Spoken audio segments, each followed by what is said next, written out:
सैनिकों का समर्पण हमें यह बताता है कि समृद्धि के मार्ग पर चलने के लिए हमें अपनी सारी शक्तियों का सही रूप से प्रयोग करना चाहिए और हमें सभी कठिनाइयों का सामना करने के लिए तैयार रहना चाहिए।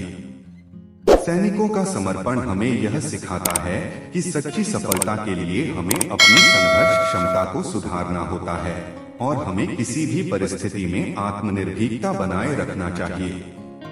सैनिकों का समर्पण हमें यह याद दिलाता है कि एक सशक्त और संगठित समुदाय हमें जीवन में किसी भी स्थिति से निपटने की क्षमता प्रदान कर सकता है और हमें एक दूसरे का समर्थन करते रहना चाहिए।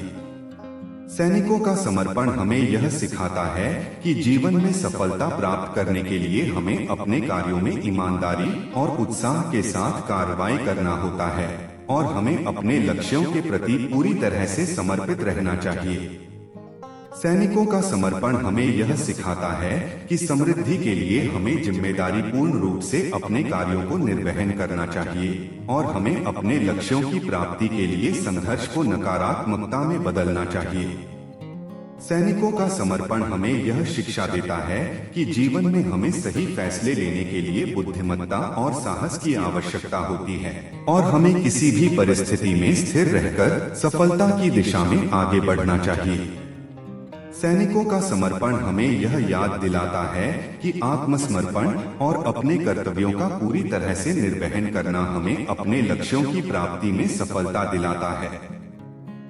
सैनिकों का समर्पण हमें यह बताता है कि एक विशेषज्ञता क्षेत्र में आत्मसमर्पण और मेहनत से ही सफलता हासिल की जा सकती है और हमें अपने क्षमताओं का पूरी तरह से उपयोग करना चाहिए। सैनिकों का समर्पण हमें यह सिखाता है कि जीवन में हमें अपनी सारी संस्थागत क्षमताओं को जागरूकता और समर्पण के साथ प्रयोग करना चाहिए और हमें अपने लक्ष्यों की प्राप्ति में समर्पित रहना चाहिए। सैनिकों का समर्पण हमें यह सिखाता है कि विश्वास और सामर्थ्य के साथ ही हम अपने लक्ष्यों की प्राप्ति में सफल हो सकते हैं और हमें आत्मनिर्भर रहकर अपने सपनों को हकीकत में बदलने के लिए प्रतिबद्ध रहना चाहिए।